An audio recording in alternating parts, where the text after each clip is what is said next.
Okay, hi everybody. We are online now. Also, everybody in the room. So, welcome and happy to see many of you here with us today, online and also in person. I am Lucia Rivera and I am the co lead of the Masterclasses initiative of the World Food Forum. And this is the second flagship event of the World Food Forum. And I am happy and amazed to see how the movement and the network has grown in only 1 year. And also the knowledge exchanges and the opportunities keep increasing with the goal of empowering young people to actively change food systems. So let me tell you a little bit about the World Food Forum, even though you have been hearing about this all week long. It's a global platform and an independent network led by youth for youth and also young at heart folks, of course. It's a space where young people can share ideas and knowledge and participate in dialogues and consultations and inspire one another to make a difference to transform food systems. So, while the flagship event is happening this week, we invite you to also stay alert because, of course, dialogues and other events are happening throughout the year. And these include innovation labs, educational activities, culinary arts, music, so a little bit of everything. And the purpose is to drive awareness, foster engagement and advocacy, and mobilize resources, all in support of agri-food system transformation through youth-led action. So now the World Food Forum masterclasses touch on all areas of our agri-food system, and these consist on inspirational and educational content from emerging young leaders and from renowned experts. So, in the master classes, we come to listen to the stories, the theory, and the actionable solutions that these leaders have to share with us. And each episode covers one theme on food systems with the main goal to discuss and promote a better future for all. So, today, an essential part of food is packaging. The whole food industry depends on packaging. How do we mobilize our food? How do we conserve it from large transnational scales to very small individual ones, like the late night delivery we order sometimes? So, food packaging can ensure a long shelf life, but to what environmental cost? And also, we have not been doing it in a very sustainable way or healthy way, either for us or for the planet. So, new actionable solutions are urgent right now. And so, this masterclass brings together entrepreneurs acting together for this goal, as well as researchers. So, through the class, we will learn about the research that Wageningen University leads to preserve fresh product quality, and we will further understand also the concepts behind packaging. And then, followed by this introduction, we will hear from three Extreme Tech Challenge startups innovations in this area. We will learn about what each of them is doing to then engage in a very interesting roundtable discussion with key questions on this. So we invite you to take notes throughout the class so you can ask your questions at the end. We will have a moment for Q&A. And so I'm finally glad to present to you our panelists. As you can see, one of us is here in person, and then the rest of them are joining us online. So first we have Elke Vestra. He is a Sustainable Packaging Program Manager at Wageningen University. Elke will be also our host and will moderate the discussion. Under the XTC Startup Innovations, we have Ignacio Parada de Fonseca, CEO and co-founder of BioElements.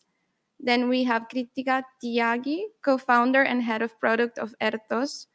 And here with me, Lori Goff. She is a CEO and co-founder of Outlander Materials.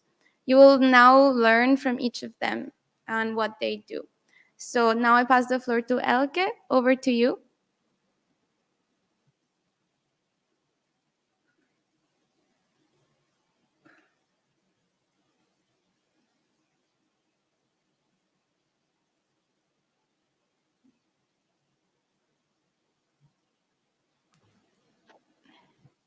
Good morning, everyone.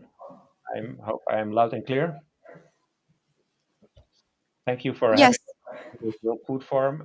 Thank you for attending. My name is Elker Westra. I'm program manager post-harvest research at Wageningen University and Research. And one of the important factors in maintaining product quality is obviously packaging, amongst other technologies. But packaging influences our environmental a lot. And I give a short presentation to set the stage and then continue with the other people that we have on our panel, because I think we need new technology, new incentives to change the way that we operate and transport and store our food products. I will share my screen to give a short introduction.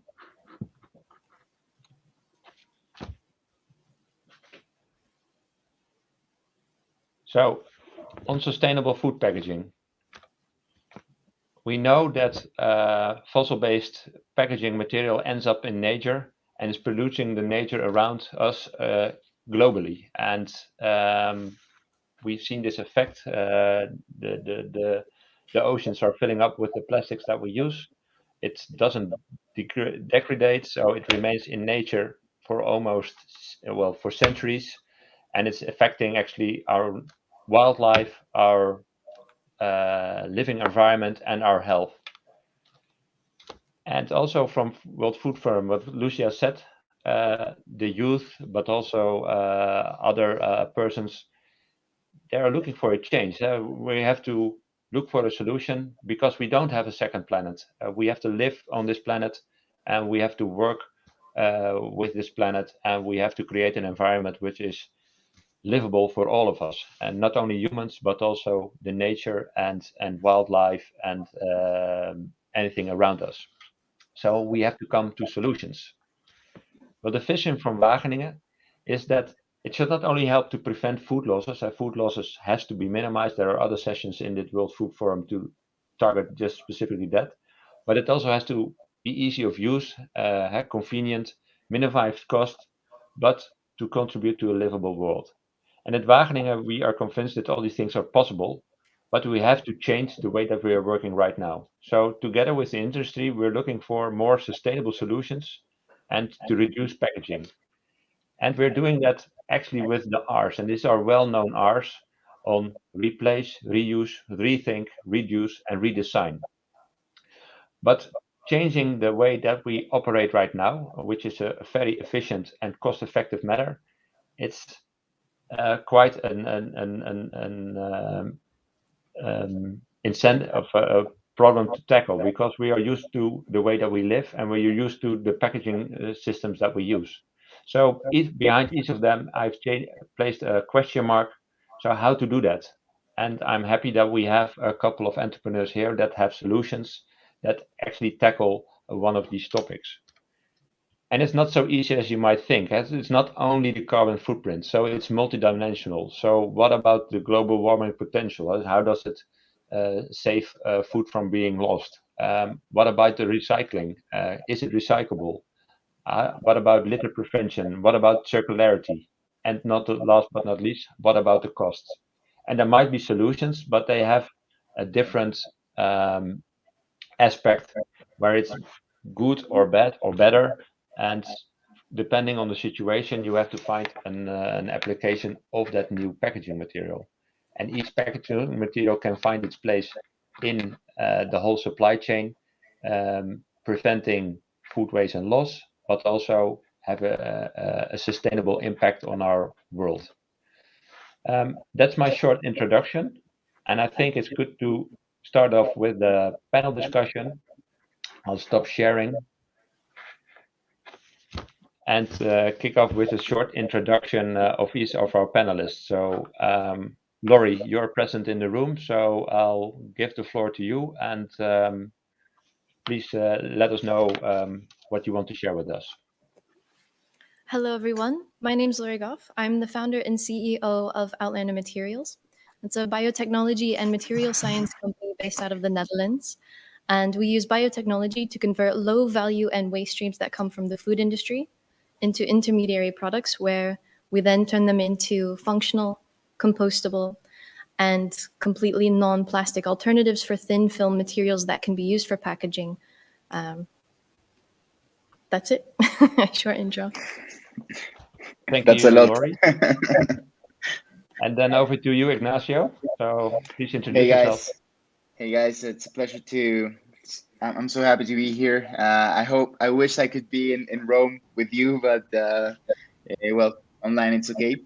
My name is Ignacio. As you know, I am the CEO and founder of BioElements. We are a clean tech scale up today, and we are trying to make our best to try to rethink this problem, right? But being trying to be as realistic as possible. So we think that obviously packaging must be changed in many ways, but we have to do it with real ideas. And our idea is to make biodegradable products that are not only biodegradable in the laboratory, but are biodegradable in reality. And we produce and manufacture products that are biodegradable in aerobic conditions such as compost and anaerobic conditions such as a wasteland, and also in marine life, and also in by the action of ubiquitous fungi. So basically, what we're trying to do is to try to make biodegradable products, biodegradable packaging that is going to biodegrade regardless of where it's going to stay. So that's our idea of being real. So thank you, Kritika. Thank Yeah, you, hi Ignacio. everyone. My name is Kritika. I'm the co-founder and head of product here at Earthos. I just want to start off by saying I feel very inspired by some of my co-panelists today. You guys have some fantastic companies, so I'm very excited to engage in the discussion we have planned for today.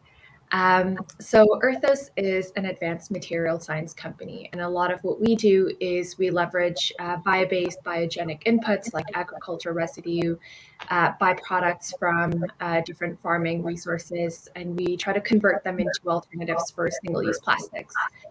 A lot of what that includes is packaging within the food serviceware industry.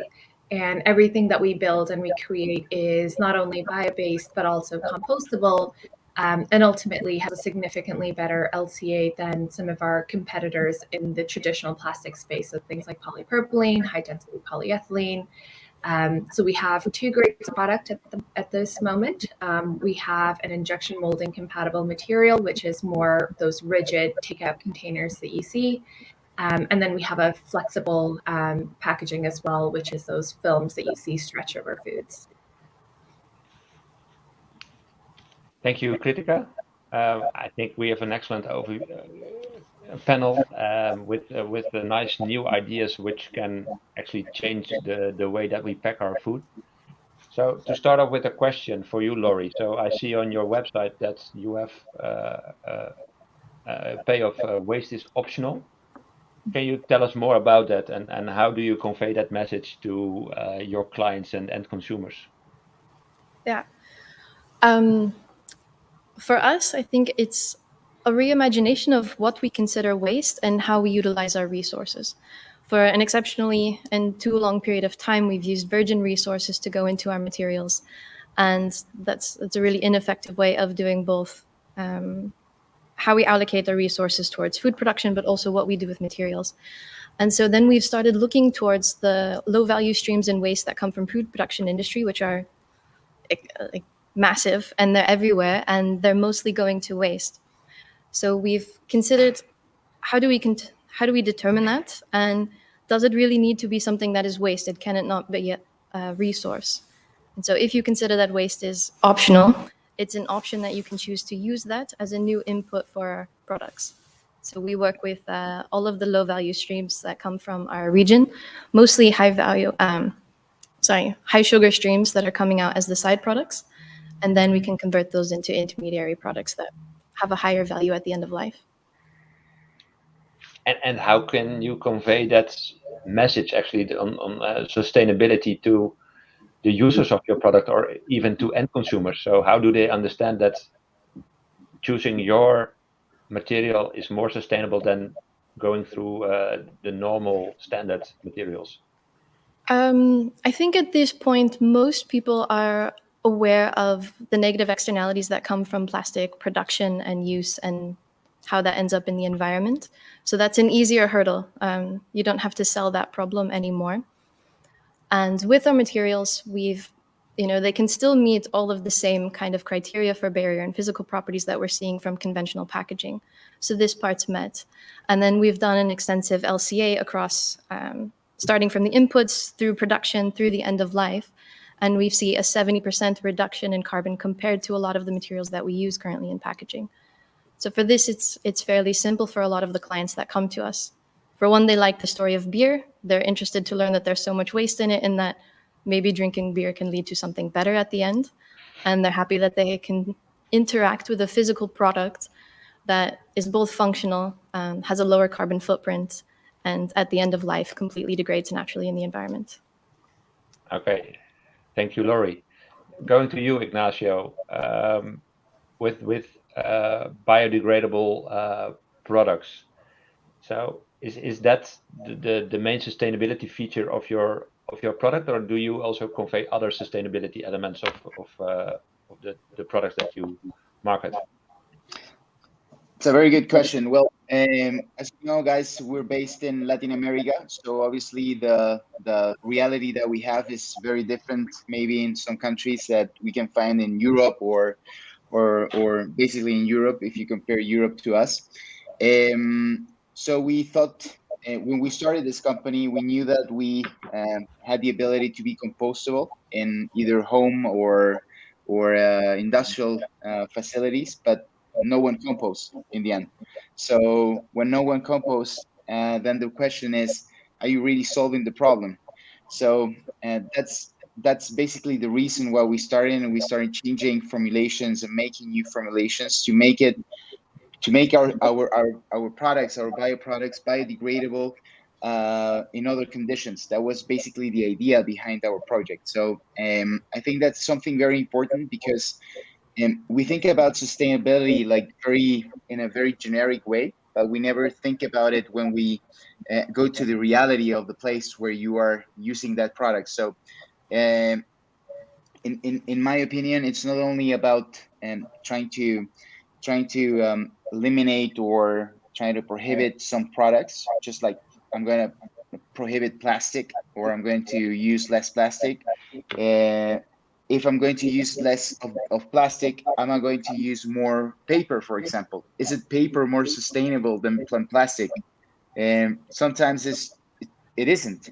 So we have to go to the core and to the reality of every product of every country, of every social environment that you can find, and that's what we did in bioelements, at least in from the United States to down to Chile. So that's basically our idea. So we're not only trying to eliminate or trying to change conventional packaging products to new bioplastics or new bioproducts or bio-based or biodegradable products, but trying to see really if the product is going to biodegrade according to the reality of that specific country. And that is something that we claim, and that is something that we study. And I think that's where the core of our environmental sustainability is, more than changing just one product to a new one. So, Elke, I don't know if I answer your good question there. Now, I understand that you have a kind of a holistic approach where you look at specific context on which packaging might be more sustainable than a conventional packaging. Correct. Yeah, that's what we're trying to do. So I think these kind of spaces are very important to try to see that, guys, if we say no to plastic, that's a word that it's impossible to fight. I mean, we need it, we have to use it, we have to use it wisely, and that's why we're here. But we can't say no to something without knowing the advantages of that product. We have to see it in a holistic way so that the product that we're trying to change is better than the product that is being changed. That's basically what we're trying to do at Bioelements. Thank you. Coming to you, Kritika, what are your thoughts on that? So you have also products in your portfolio, developing those. Do you also have this realistic approach?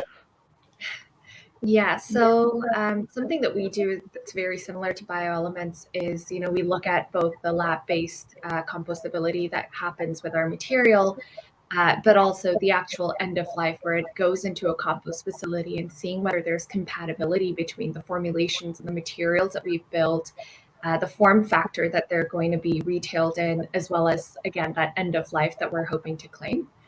And so, what we've done to really communicate this sustainability to our partners is we've actually developed a standard internally, and that's called the Eartho standard. And so, we provide communication guidelines to all of our partners to help them really break down what it is that they're sourcing from us. And so it holds claims, around bio-based, compostable, what those actually mean for each product that they'll be looking at sourcing from Earthos, and then obviously claims around how we actually source some of those bio-based inputs. And so, for instance, we don't use any wood-based cellulose in our formulations because we don't want to indirectly contribute towards deforestation. Or anything that we source because it's agricultural residue, we make sure that we're not contributing to monoculture practices, or we're not sourcing something that's in a nutrient-rich environment or a nutrient-poor environment because we don't want to disturb the biodiversity there. It's not competing with food resources. So all of these things are ideas that we factor into building our product just to make it a lot more holistic. And we build a comprehensive communication guideline with our partners to help them understand exactly everything that goes into building the material that they'll be getting. We also do LCAs with both third parties and internally to really help partners understand, again, what is that water conservation looking like when they're using our materials compared to some of the traditional inputs that they're using in the past, energy conservation, carbon dioxide emission, the waste diversion that they're going to be seeing. And finally, we do get third-party certifications for all of the claims that we make with our materials. And so for Europe and sort of rest of the world, we work with TUV Austria to get their certifications around compostability. And then in North America, there's BPI. So we're located in Canada. And so we work with BPI here in North America to get certifications around compostability. And so that actually quantifies the time frame within which our material is going to break down, up to what percentage, and what that breakdown mechanism is going to look like.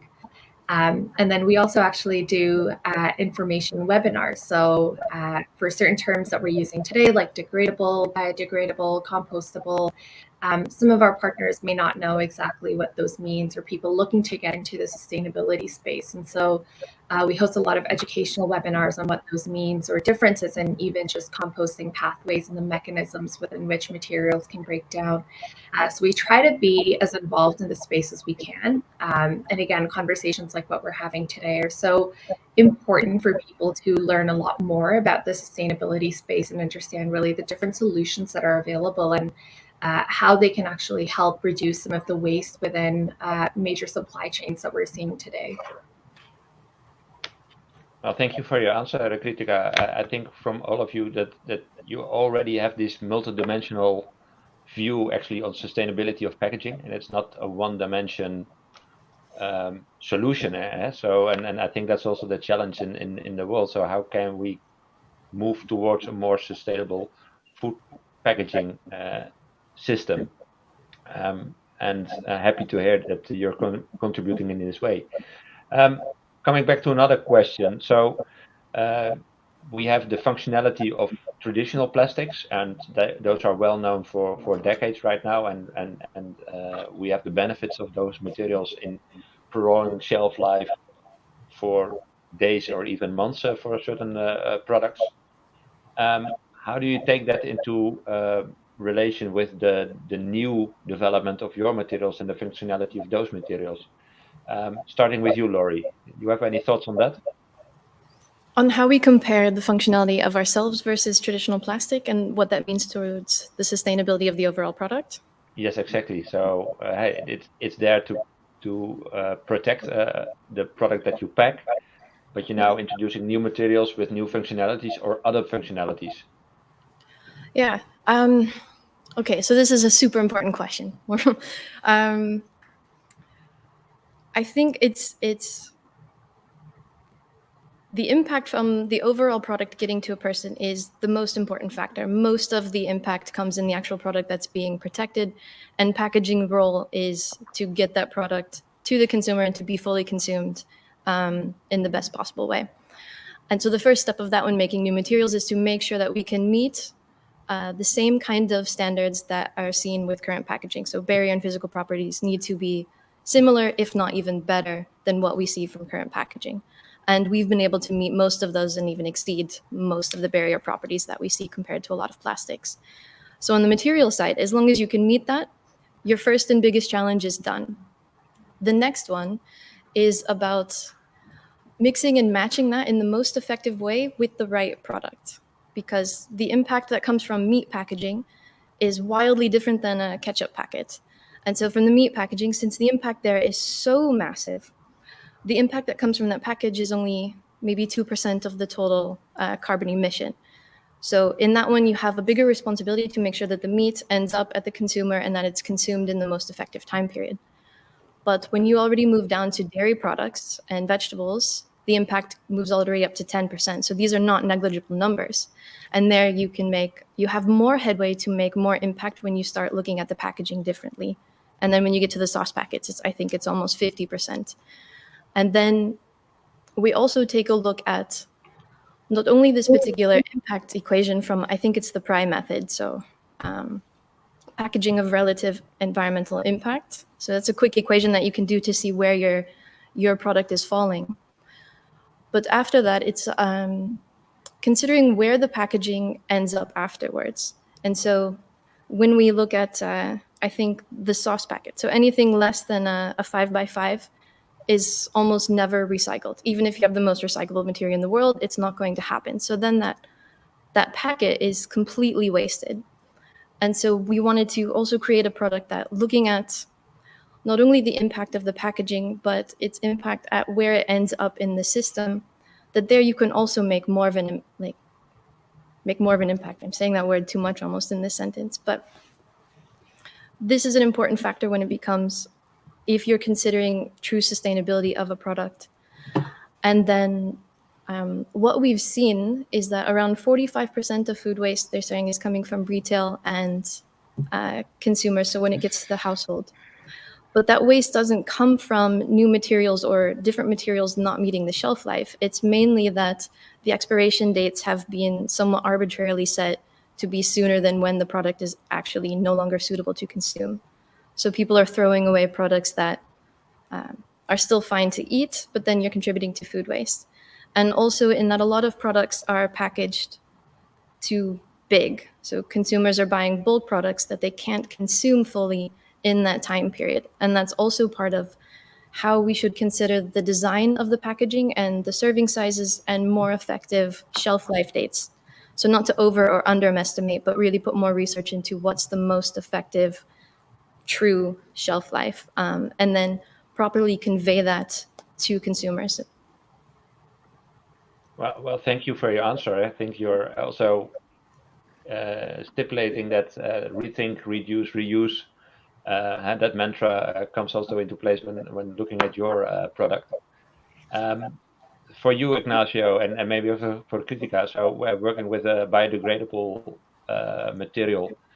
You don't want it to be degrading whilst still a packaging material. So here, the same question actually. So how do you balance the material with the product conditions that you were storing in, and not only looking at the afterlife of the product? Ignacio, Well, you yeah, first. yeah. Well, obviously, what we were talking before about that the product that we are packaging is the most important because of it's the idea. If we don't work as a good packaging, then why using us? So obviously that's the most important point. But there is obviously, I think Kritika might have the same idea as I do. Maybe I hope so. No, but I We think will we hear have from her. we as biodegradable products, we always have a big issue with recyclability products or recyclable products. I think we have to go a little bit further in that way because usually we think that for example, biodegradable products are not mechanically recycling, and that's not true. They are, if they are recycled mechanically in a good way. And also, I think we have to think a little bit out of the box, because if we use the same ideas that we've been using in the last 50 years, I mean, concentrating everything on being mechanical recycling and blah blah blah, blah, and using all of our efforts towards that decision, then I think it's a bad choice. Obviously, it hasn't worked. Otherwise, we could have much. We've had more and more recyclable or recycled products, and that's not the reality, right? So I think we have to balance, obviously, the good the we have to balance the way that we are packaging things, the stuff that's the products, that has to be our goal, but we have to think out of the box. If we don't, we're going to use the same materials. We're not going to innovate as we've done in the last 40 years. And I think that's the most important, regardless of what material we're going to use in the future. But we have to think in a different way. I don't know, Kritika, what do you think? Yeah, no, I completely agree. I think, especially with food packaging, recyclable solutions are not always going to be the answer, just because there is food contamination and they're not going to be accepted by recycling stream. And I think Laurie captured this perfectly as well, where if it's a certain size of packaging, it just doesn't get captured by the system. And so really the best way for us to divert that food waste that's going to come along with that packaging is by making it compostable, by making it biodegradable. And so something that we do with partners is we actually do a deep dive into their production process, into their lifetime of a specific packaging. And so for context, we build resins, which we then retail to manufacturers and brands. And so something that we have to understand is, how long do you hold this packaging in your warehouse before you send it out to actually act as a packaging material on store shelves? And then from there, how long do your consumers interact with this packaging before they throw it out and it ends up, in a compost stream? And so understanding those life frames really helps us understand whether this is an application which we can even pursue.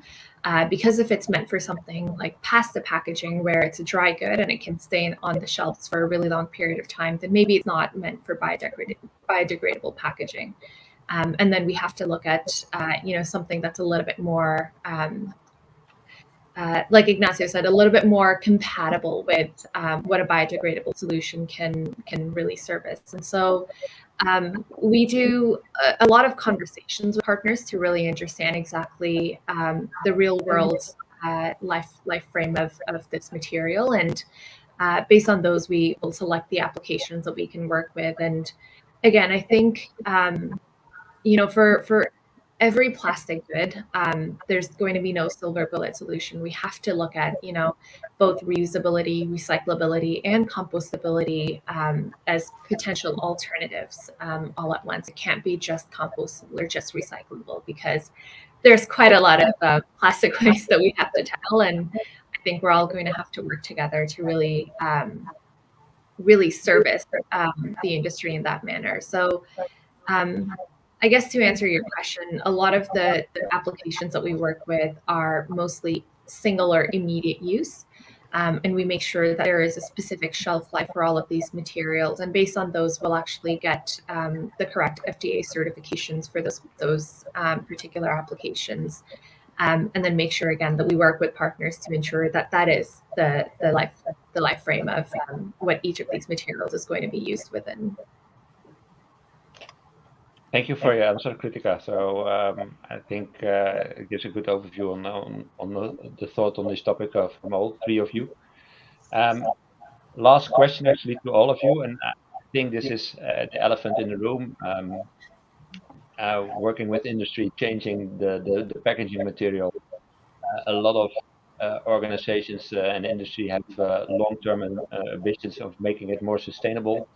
But on the short term, everything must be cost effective and not too costly. So, what are your thoughts about the added cost or the cost of these new sustainable developments?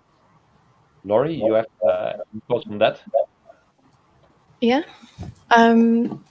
Well, I think I might actually mirror a lot of what Kritika just mentioned on how closely you work with the partners and really understanding how they're producing the materials, the logistics around what's going on there.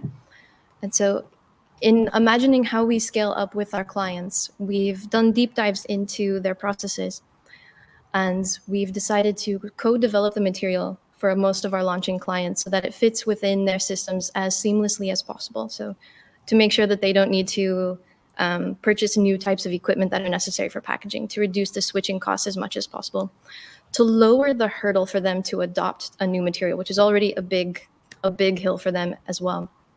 And then as we scale up and already having a lot of these places smoothed over, that reduces the cost moving forward. And when our capacity increases even further, we using a cost plus kind of financing for this, we'll be able to reach parity with most packaging materials within only a few years. So for us, it is an investment in the beginning now because it's a little bit more expensive, but that's also the investment that most of our clients have seen, that this is something that they need to do for their own companies to stay at the forefront of sustainability moving forward. Thank you. Ignacio, your thoughts on costs? Yeah, well, obviously it's always difficult to have the same cost as a multi-billion, trillion, or whatever billion dollar industry that we are in. I mean, if you we're trying to make things different, and we are maybe bio-based products are less than 1% of all the bioplastics, of all the plastics or thermoplastics in the world. So obviously it's a big challenge. But in my idea, if you don't have a good price, then you're not sustainable at all, because you have to think about being sustainable also and create an impact in making it as affordable as possible, and also trying to measure all the advantages, just as you guys were talking about CO2, um, carbon, whatever, the amount of energy that we are using. For example, just as an example, we have a very big client that is a bottling company, and after 1 year and a half of doing tests, we never got to the price. But then we saw that they were using our products uh, with less heat, and less heat is less energy, and you can measure that. And then we got to a good price.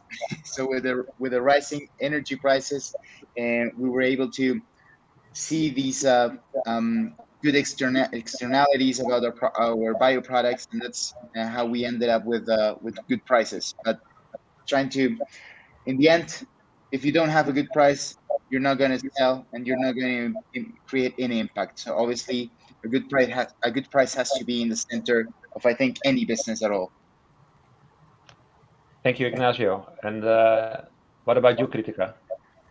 Your Yeah, thoughts I on think cost? I have to echo what both Laurie and Ignacio said. We work directly with our partners to understand what is their cost appetite, because obviously currently, because we're in a smaller scale company, our pricing is a little bit higher than their traditional plastics. But like Ignacio said, if you don't have a good price, you're never going to convert a partner, and in that way, you could have the best product on the market, but you will never make any sales. And so we're quite conscious on obviously the cost that we're imparting to our partners. And so some of the ways in which we're able to reduce that is by reducing the cost to own the material, or obviously as we scale our production and our operations, we'll be seeing that cost come down quite a bit. But I think something that I'll add on to what we've been talking about here today is, if we really want to see a lot of the solutions, like the ones that Laurie, Ignacio, and I are building, we really have to see more buy-in from the industry. And so, the more buy-in that we see, the lower the cost of goods like these is going to be. Because again, the reason why plastics are such a cheap commodity is because there are so many people who are investing in plastics. There's so many people who are willing to consume traditional plastics. And so if you want to interact with, bio-based compostable materials, you have to actually invest in them early on so that the industry costs can go down, and for us to be able to manufacture these materials and bring these solutions to partners. We have to see that buy-in starting to come in from the industry so that those costs will ultimately start to come to parity with some of those traditional materials. Thank you, Kritika. And I think you all share the view that also for traditional packaging materials, you also have to look at the cost of the environmental cost and exactly the true pricing of our current system. So it's not only the material cost, but it comes at a even greater cost of what we're trying to mitigate with sustainable packaging and through the solutions that you offer. So I totally agree on that with you. Looking at the program, we still have room for a Q&A from the audience as well on site as online. So I kindly ask, does anyone have a question for one of our panelists? I saw one question from Jose Miguel, and it says how bioelements prevents the formation of microplastic.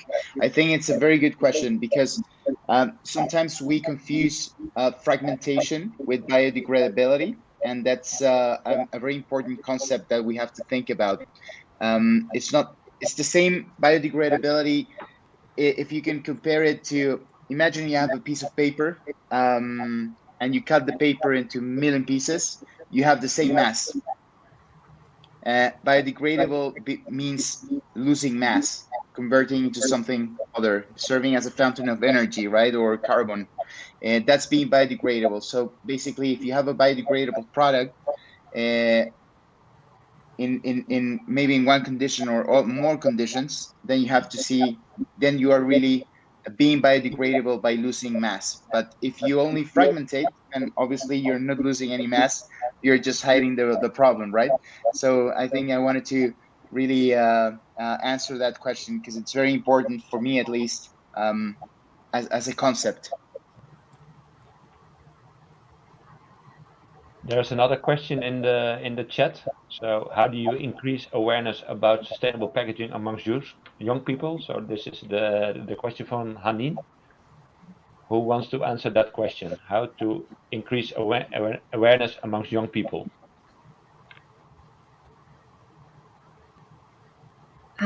So I can start that off. So we do quite a lot of educational content. Like I mentioned, we do webinars, which we share with some of our partners with universities. And then again, we have partnerships with programs where students are working within the sustainability space. And so we're able to come in and do some talks. We're able to invite them into some of the content that we're creating.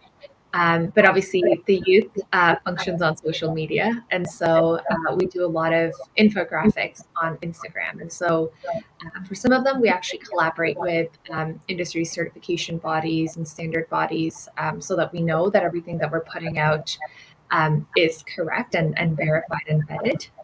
And so those are some of the infographics that we'll share, on Instagram, on Twitter. We do Instagram Reels just to sort of try to connect with the youth of today. And so we try to leverage sort of, again, the traditional route of going in and talking to individuals, and then also trying to leverage social media.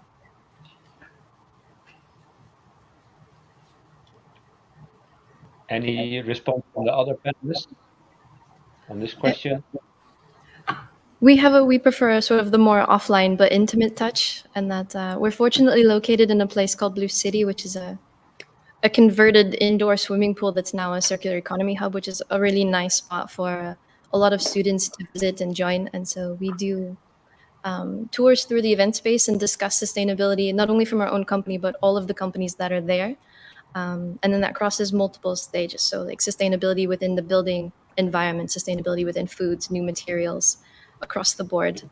And then with a lot of the students and also the universities that are around us, we do programs, internships, and then different types of workshops and study projects so that they're intimately connected with the types of processes that we and our partner companies work with.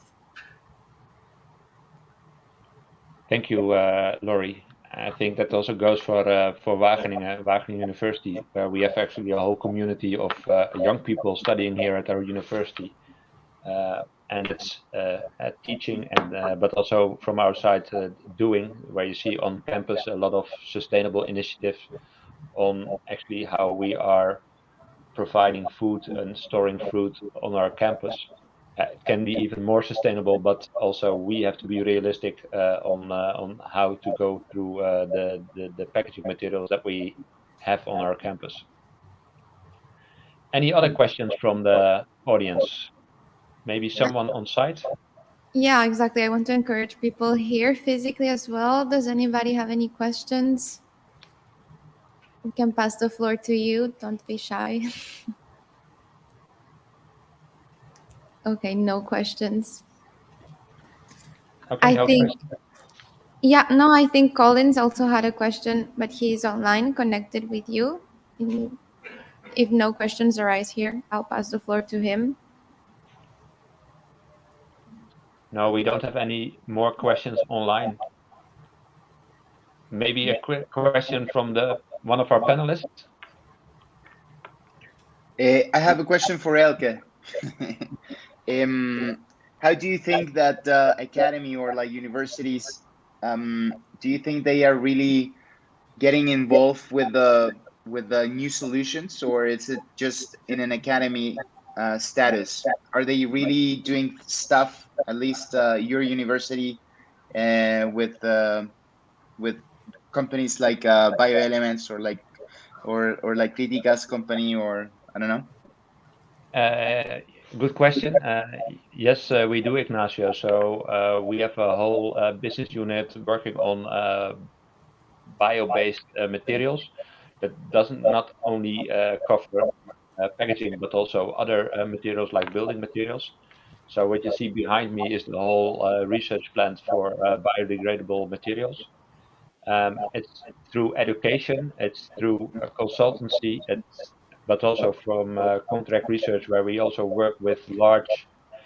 You already mentioned it, the multi-millionaire dollar companies who also want to make their product line more sustainable. But you see more and more startups also looking for collaboration with more academic partners, which have infrastructure, but also the years of experience on developing those materials and testing it in realistic environments, what the added value of the material is. So Great. yes, we do. Hopefully we're gonna speak in the near future, because I think that the relationship between the academy, the universities, and company startups or is super important, I and think it's so. critical. And because also our role is knowledge and research, our role is not to market something to industry. And I think that's where companies like you have play a very important role, also to make this change in the whole system. So traditional companies, new materials actually cannibalize on their existing portfolio, and you guys don't have that problem. So you can bring this new energy, these new materials to a market that's looking for solutions, and stepping away actually from the traditional system. And I'm very happy to work with these type of new developments and making the world a better place. Thank you for your answer. If there are no other questions, I would like to hand over back to Lucia. Actually, we do have two more questions. Okay. Okay, one of them is, what are the main challenges within your work scope you wish to tackle? This was asked by Hanin. I don't know if some of you wants to go first.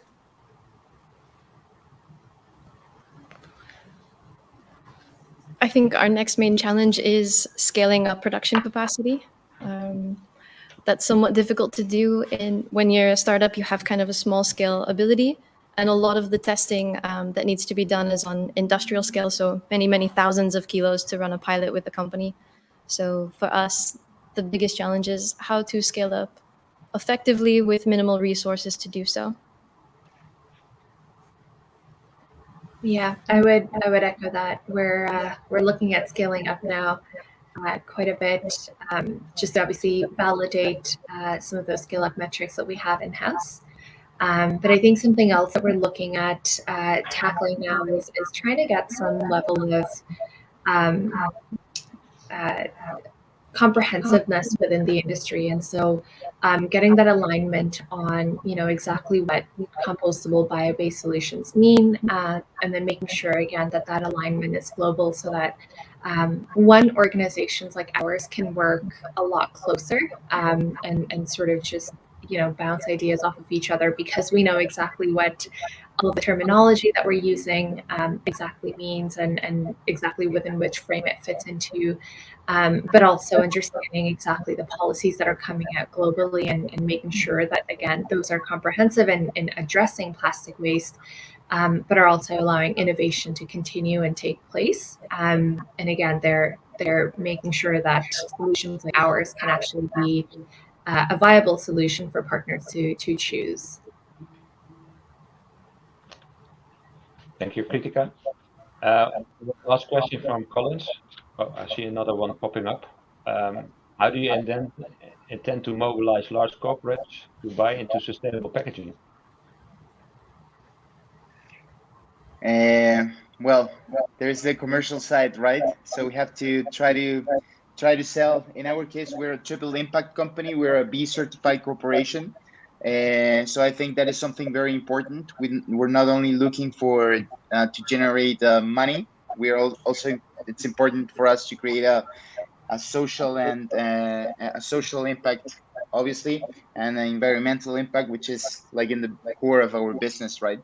But if you think about these stuff, these three triple impact ideas, then you have a lot to do with ESG. And today, ESG is much more important for large and medium corporations, even to get more or better credits. So there is a lot to do. There is a lot to see, and I think bio-based and biodegradable products, and also packaging as a whole, has a lot to do with it. And I think we are like in the middle of the storm, and we need to make new products, and we need to not to take new products away, and not to make see or think that they are bad, and we have to try to create the like a bigger market for them. um, so I think these kind of forums are very good, because we can talk, we can be honest with the problems that we have, and it's I think large corporations or medium corporations are going to see it, and they're going to buy if we have a good product and we solve a problem, right? Okay, thank you. I Um, agree. I think we're living in an age where our consumers are very well educated as well, and they're demanding better solutions. And so, if they see that there are better solutions available, again, that helps us sort of push corporations to buy into sustainable alternatives a lot more. And then again, I think corporations are coming out with really aggressive CSR policies around what they're looking to achieve in the next couple of years. And so the more we can align with those as well, just by way of some of the environmental savings our solutions provide, I think that helps us push those corporations into using and again, consuming materials like ours. Thank you. There are two more questions, but I think we're running out of time. So maybe Lucia, the post-Harvard thing, it's a bit out of scope. So please drop me a message and I'll answer that one-on-one. Do we have more time for the question for Ignacio? I guess you can answer very quickly. We can take up like 2 more minutes. Finish Okay. 2 more minutes. So the last question is for you, Ignacio. If you have considered working with activists to push for policies in Latin America? I think more important than activists is working with universities. If we work with the universities, in our case, we have 17 contracts with 17 different universities trying to make our products better, from Mexico to Chile, in all the countries that we are. That way, activists or people that think they are activists are going to see that you have a basis on the claims that you are doing, and the idea that you can always make a product better.